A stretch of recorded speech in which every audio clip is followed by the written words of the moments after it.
Hello and welcome to this episode of Artist Diaries. It has been a little while since I last did one of these videos, so today I'm gonna share with you some of the springtime inspiration I've been looking for this past month. We've got a painting to watch at the end of the video, and really I'm just gonna have a bit of a catch up.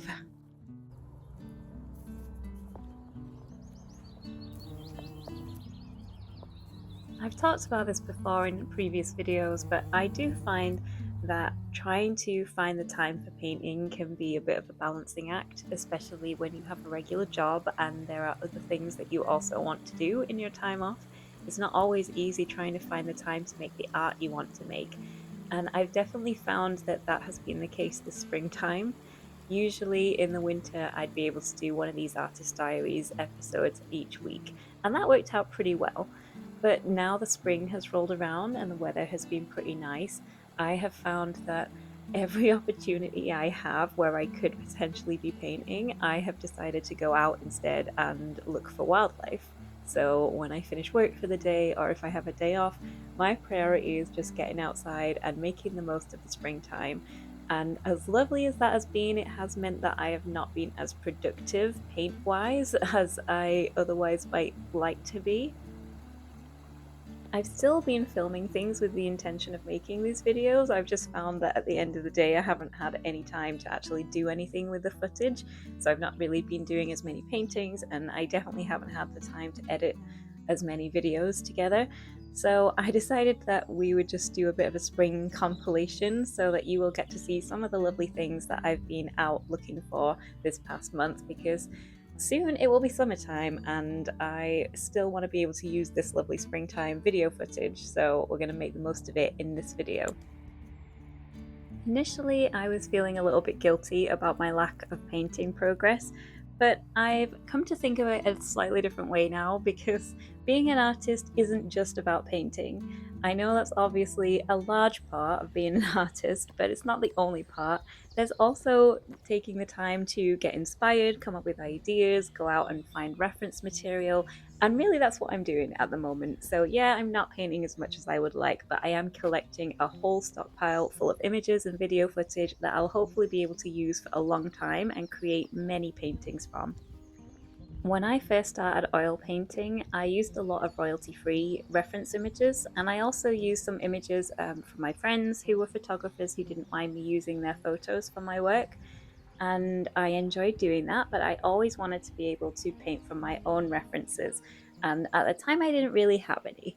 I was under this impression, I think, at least when I first started, that if I wanted to create my own reference material, then I would either have to invest in a really expensive camera setup, or I would have to visit really exotic or spectacular scenic landscapes so that I'd be able to get all of the things together to create the paintings I wanted to. And it has taken a long time for me to realize that that's really not the case, and you can find a lot of suitable material right on your doorstep. And I think that's particularly true in the springtime. I know in the winter sometimes it can be a bit of a struggle with my phone camera, so I usually spend a lot of time painting landscapes because that's a slightly easier option. But in the spring, my phone can take pictures of all kinds of different things because there's lots of close up wildlife at this time of year as well as the lovely landscapes, there's also lots of bees and butterflies and wildflowers and blossom to try and take photos of, and all of those could make really great paintings. The blackthorn blossom this year has been particularly beautiful, and even though I had so much footage already for this video and many others, and I had loads of painting inspiration already, I decided to make the most of the opportunity to go out and film as much of this as I could, because it was just so lovely. And it doesn't last a huge amount of time. I think there's like a sweet spot where it just looks the nicest, where there's flowers out everywhere and you're just walking through this corridor of blossom. And I really wanted to make the most of that and try and film as much as possible. So this is like the blossom appreciation part of this video. I'm not actually painting it in this week's episode, but I am gonna keep some of these images and videos to hopefully do a painting later, because it was really difficult to choose just one thing to paint from this. So even though we've had to choose one option for today's video, I'm hopefully going to be able to create loads more paintings from the stuff that I've seen so far.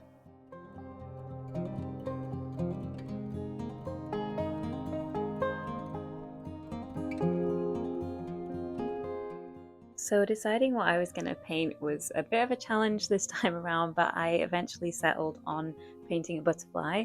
I am enjoying painting them at the moment, so it seemed like a good option. And the species that I decided to focus on is one that I get excited to see every year. There are lots of butterflies that I enjoy seeing. They're one of my favorite things. But this particular butterfly is a special one because for me it marks the start of the butterfly season. There are lots of species that appear slightly earlier in the year than this butterfly, but what makes this one special is it's the first one that I make a specific trip out to go and see, and it is the green hairstreak butterfly. You might be fortunate enough to live in a place where these are more common or right next door to you, but for me, it means a 40-minute to an hour trip to go to a specific place to try and spot them. They love bilberry, which is the plant that this butterfly is sitting on, and that's what you would normally associate it with.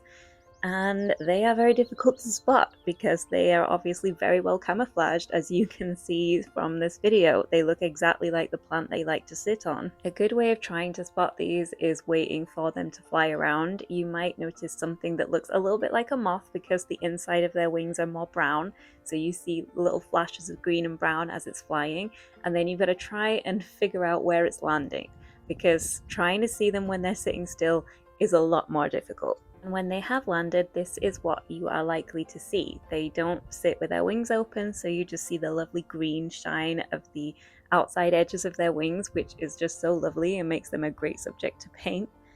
There are 5 different types of hairstreak butterfly in the UK. The green hairstreak is the one that appears the earliest, and the others are a little bit later on in the year. There's also black hairstreak, brown hairstreak, purple hairstreak, and white letter hairstreak. I haven't seen black or brown hairstreak yet, but the other two we will try and look for, although they tend to favour treetops, so they're not as easy to spot as this lovely green one here. So onto the painting, and there are a couple of things that you might notice right off the bat. So number one, I forgot to record the start of this painting, so we are missing a section of it. And number two, this is not the typical size of an Artist Diaries painting. So usually for this series, I work on 6 by 8 inch oil painting paper, which I cut down to size.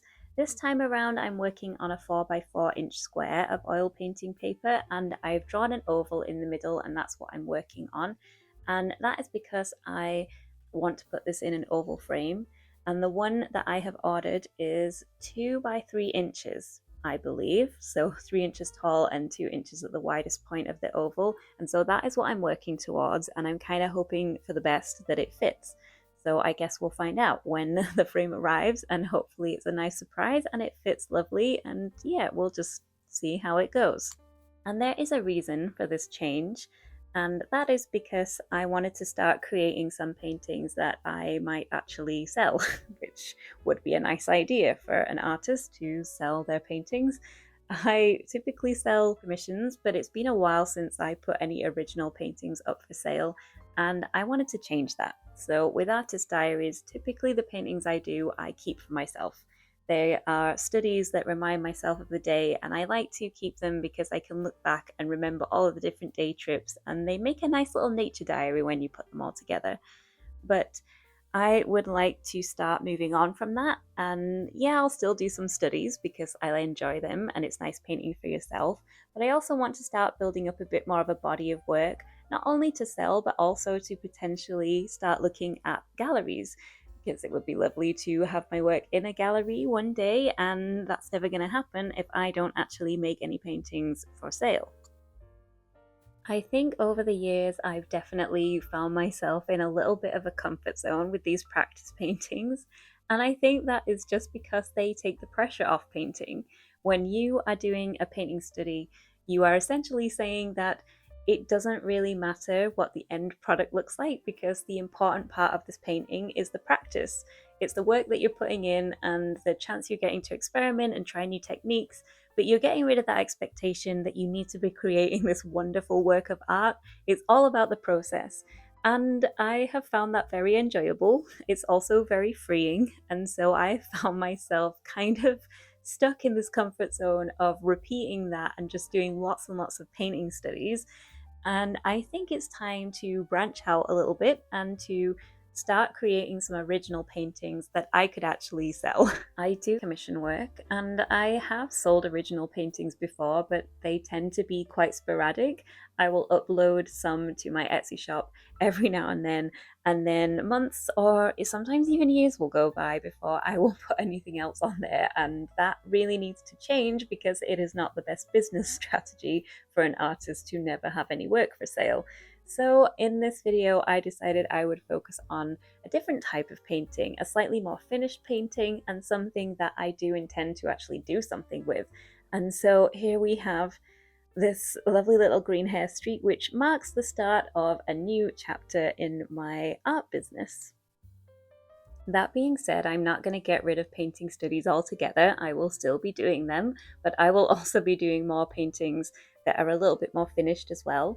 The studies themselves have provided me with a really great opportunity to learn, and essentially that is kind of the point of them.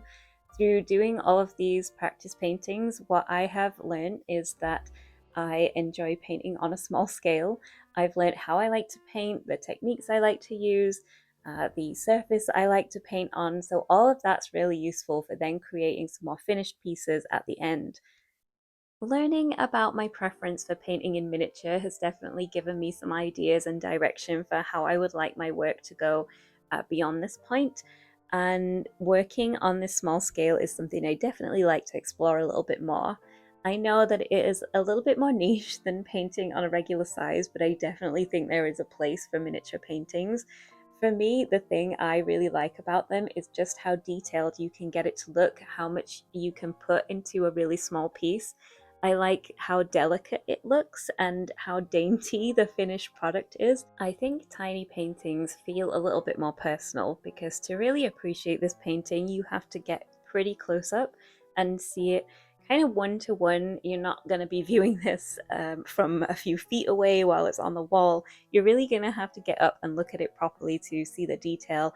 And I like that personal connection that gives people with miniature paintings. So I want to explore that a little bit more and just do a lot more paintings this size and see how things go. I also think that painting in miniature is a nice way of painting the subjects I'm most interested in. I do have a tendency to be drawn to the tiny things in life, like these little butterflies and other invertebrates and flowers and all kinds of things you might see out and about. I've always been drawn to the small and cute stuff. So painting them on a small scale just kind of seems natural. And I think that just about wraps things up for this video. So I hope you have enjoyed watching this and that you've enjoyed seeing the lovely springtime wildlife that's out and about at the moment. It is still fairly early spring, so we've still got May to go, which is one of my favorite months, and I'm very excited about getting out and about and looking for some more painting inspiration. And I'm also excited about sharing this new collection of work with you and working on some more original paintings to sell. So yeah, hopefully you enjoyed this video. Please let me know what you think in the comments below. I really appreciate you watching these. It's lovely to have you along while I ramble in the background and do some paintings. And yes, here's the end result, because I think that's the end of the video now. So I'm going to shut up and I will see you next time.